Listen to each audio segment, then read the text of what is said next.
இந்த எபிசோடோட ஸ்டார்டிங் சீனில் ரங்கன் அகாடமி மெம்பர்ஸ் பேசிட்டு போனதெல்லாம் நினச்சி பார்த்துக்கிட்டு இருக்கும்போது அம்மா வந்து இன்னும் தூங்காம என்ன பண்ணுறேன்னு கேட்டா, நீ எதுக்கு ருக்மிணி மேம் கிட்ட சொன்னேன்னு கேட்குறான். எங்கே போய் சொன்னா நீ கேட்பையோ அங்கே தானே போய் சொல்ல முடியும். உன் வாழ்க்கை எனக்கு ரொம்ப முக்கியம்டா.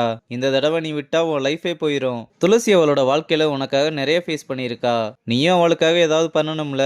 நான் இப்படி சொல்கிறேன்னு நீ என் மேலே கோவப்பட்டாலும் பரவாயில்ல. நீ சென்னைக்கு கிளம்பு. நீ அந்த ஆஃபரை எடுத்துக்கிறது தான் உனக்கு நல்லதுன்னு சொல்லிட்டு கிளம்புறாங்க. இங்கே மாத்தையன் டாக்டர் வந்ததும் ரொம்ப பதட்டமா எங்க அம்மாவுக்கு என்னாச்சுன்னு கேக்குறான். நீங்க பேனிக் ஆகுற அளவுக்கு ஒன்றும் இல்ல. ரொம்ப நாளா குடிப்பழக்கம் இருந்து அதை திடீர்னு ஸ்டாப் பண்ணதுனால இந்த மாதிரி ஆயிருக்கு.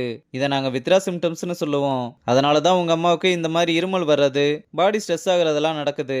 இவங்க நல்லா ரெஸ்ட் எடுத்தாலே சரியாயிரும். நீ பயந்தா அவங்களும் பயப்படுவாங்க. பயப்படாம பாத்துக்கோன்னு சொல்றாரு.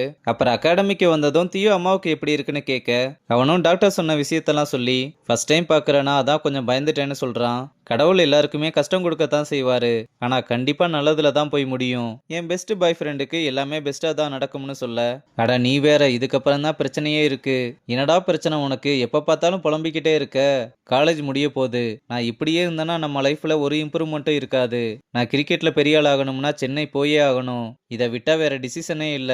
நீ சொல்றதும் சரிதான். ஆனா எனக்குள்ள இருக்க கிரிக்கெட்டர் உன்னை போன்னு சொன்னாலும் என்னால முடியலன்னு ரொம்ப ஃபீல் பண்ணி அழுக ஆரம்பிக்க, மத்தையன் அவளை கட்டி பிடிச்சு சமாதானப்படுத்துறான். இங்க அனு நெட்ஸ்ல பிராக்டிஸ் பண்ணிக்கிட்டு இருக்கும்போது அவ சூப்பரா பிளே பண்றத பார்த்து நம்ம ஜாக்கி பையன் மெர்சல் ஆகுறான். பிராக்டிஸை முடிச்சுட்டு வந்து கிளம்பும்போது பாக்கெட்ல ஏதோ இல்லைன்னு தெரிஞ்சதும் வேகமா கிட் பேக்ல வந்து தேடிக்கிட்டு இருக்கா.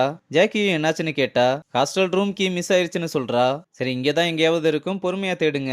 நானும் இங்க எங்கேயாவது இருக்கான்னு தேடி பாக்குறேன்னு சொல்லிட்டு அவனும் தேட ஆரம்பிக்க, இத மணியும் பார்த்து செம்ம காண்டுல, இதுக்குன்னே வெயிட் பண்ணுவீங்களாடா, இருறா வரேன்னு கிளம்ப, தங்கம் வந்து என்னடா ஆச்சுன்னு கேட்க, இல்ல இங்கனக்குள்ள குப்பையா கிடந்துச்சு அதான் தள்ளி விட்டேன்னு சொல்லி சமாளிச்சுட்டு கிளம்புறான்.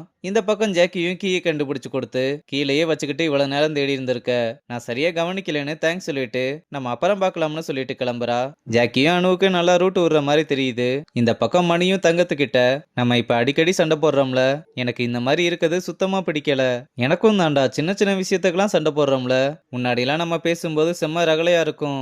சரி, இனிமேல் நம்ம சண்டை போடாம இருக்கலாம்னு கை கொடுக்க, கொஞ்சம் கஷ்டமான டாஸ்கா இருக்கு, உன்னால இருக்க முடியுமா? டேய், என்கிட்டே இப்படி கேக்குற பாத்தியா?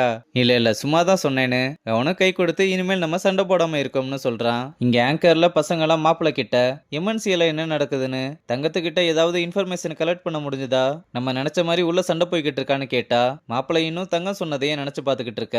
டேய், உன்ட்ட தாண்டா கேட்டுக்கிட்டு இருக்கோம், என்னடா ஆச்சு? என்னடா சும்மா கேள்வி கேட்டுக்கிட்டே இருக்கீங்கன்னா அப்செட்டா கிளம்புறான். இங்க மணியும் தங்கத்துக்கு சேர்த்து தோசை வாங்கிட்டு வர, டேய் வாங்கிட்டியா? சரி, நான் கை கழுவிட்டு வரேன்னு சொல்லிட்டு கிளம்ப, அவனும் வந்து தங்கத்துக்காக வெயிட் பண்ணி மொபைலை நோண்டிக்கிட்டு இருக்க, அனு வந்து உன் தோசையை எடுத்துக்கிறேன்னு பர்மிஷனே கேட்காம எடுத்துட்டு போறா.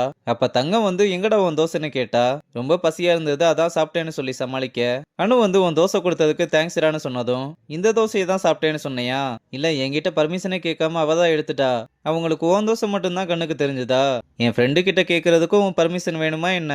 உங்களுக்கு தோசை தான் கிடைச்சிருச்சுல, சாப்பிடுங்கன்னு சொல்லும்போது மணி இந்த பக்கத்துல இருந்து போங்க போங்கன்னு சைகை காமிக்க, அவளும் நீ சொல்றேன்னு போறேன்னு சொல்லிட்டு கிளம்புறா. ஏண்டா நீ சொன்னாதான் போவாங்களான்னு தங்கமும் கோவமா கிளம்ப, ஏண்டா எனக்குன்னே எல்லாம் வருவீங்களான்னு மணியும் புலம்பி தள்ளிக்கிட்டு இருக்கான்.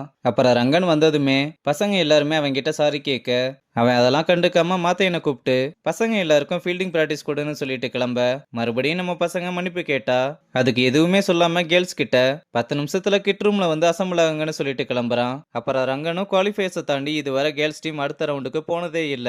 இதுதான் ஃபர்ஸ்ட் டைம். இதை நான் உங்களை பயமுறுத்துறதுக்காக சொல்லல, ஃபேக்டா தான் சொல்றேன். இதுக்கப்புறம் வரப்போற மேட்ச் டீம் எல்லாமே காம்படேட்டிவா இருக்கும். அதனால இனி நம்ம ரொம்ப கவனமா இருக்கணும்னு. பொசிஷனை பொறுத்தவரை போன டோர்னமெண்ட் மாதிரி தான். ஒரே ஒரு சேஞ்ச் என்னன்னா, பத்மாவோட இடத்துல அணு விளையாடுவான்னு சொல்றான். இதனால அணுவும் ரொம்ப சந்தோஷப்படுறா. இங்க வேலுவும் மீட்டிங்ல ரிஷி பொசிஷன்ல யாரு விளையாடுவாங்கன்னு கேட்கணும்னு சொல்ல, டீமோட பிரஷரை குறைக்க எக்ஸ்பீரியன்ஸ் ஆனால போட்டாதான் கரெக்டா இருக்கும்னு தோணுது. டேய் கொஞ்சம் அமைதியா இருங்கடா, அந்த மனுஷன் ஏற்கனவே செம்ம காண்டுல இருக்காருன்னு சொல்றான். அப்புறம் மீட்டிங்ல ரங்கனும் லாஸ்ட் 5 இயர்ஸா கன்சிஸ்டண்டா செலக்ட் ஆயிருக்கும், ஆனா ஒரு தடவை கூட நாக் அவுட்டுக்கு போனது இல்ல. அப்படி நம்ம கிட்ட என்னதான் மிஸ் ஆகுது? நல்லா பர்ஃபார்ம் பண்ணணும்னு சொன்னா, அது மட்டும் இல்ல, நம்ம ஜெயிக்கும் போது என்ன மைண்ட் செட்ல இருக்கோமோ அதே மைண்ட் செட் நம்ம தோக்கும் போதும் இருக்கணும். அதுதான் நம்மள நெக்ஸ்ட் லெவலுக்கு எடுத்துட்டு போகும்னு சொல்றான். அப்புறம் பொசிஷனை பத்தி பார்க்கும்போது மோஸ்ட் ஆஃப் த பொசிஷன் அப்படியே தான் இருக்கும். ஆனா ரிஷியோட பொசிஷன்ல யார் விளையாட போறாங்கன்றத நம்ம கொஞ்சம் யோசிச்சு முடிவெடுக்கலாம்னு. மேக்சிமம் அந்த பொசிஷன்ல விளையாட போறது ஜாக்கி, மணி, பாண்டு இந்த 3 பேர்ல ஒருத்தரா தான் இருக்கும்.